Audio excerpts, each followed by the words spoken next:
জয় মা মনসা, সবার মঙ্গল করো, সবাইকে ভালো রেখো, সুস্থ রেখো, এই আশা নিয়ে তোমার কাছে এসেছি মা। কালকে আমাদের বাড়ির সামনে মনসা পুজো হচ্ছে, সেখানে রাত 10টা বাজে। তখন আমি ঠাকুর দেখতে এসেছিলাম। ঠাকুর দেখা শেষ করে এখানে প্রোগ্রাম হচ্ছে ঝঙ্কার। কাল ঠাকুরের অভিনয়টা দেখো অনেক সুন্দর হয়েছে, তাই একটু ভিডিও ক্যামেরা করে নিলাম। কাল ঠাকুর যখন রেগে যায় কেউ থামাতে পারে না, দেখো সেরকম একটা দৃশ্য দেখাচ্ছে। আর এদিকে দেখো মুন্ডু যেমন কেটে নেয়, সেখানে মুন্ডু যেন কেটে নিয়ে চলে যাচ্ছে।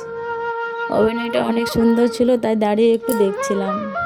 আজকে সকালে দেখো গাছ ভর্তি ফুল হয়ে আছে। 3 দিন ধরে আমাদের পুজো হয়নি, জন্মাষ্টমী ছিল, তাই গাছে ভর্তি ফুল। সবগুলো তুলে আজকে কালী মায়ের পায়ে দেবো। ফুলগুলো দেখো অনেক সুন্দর লাগছে, অনেক সুন্দর, আর লাল টকটক করছে। সত্যি বলতে সকালে এই ফুলগুলো তুলে মনটা সত্যি ভালো হয়ে যায়। এখন আসি, আবার দেখা হবে অন্য কোনো ভিডিও। Tata, bye bye.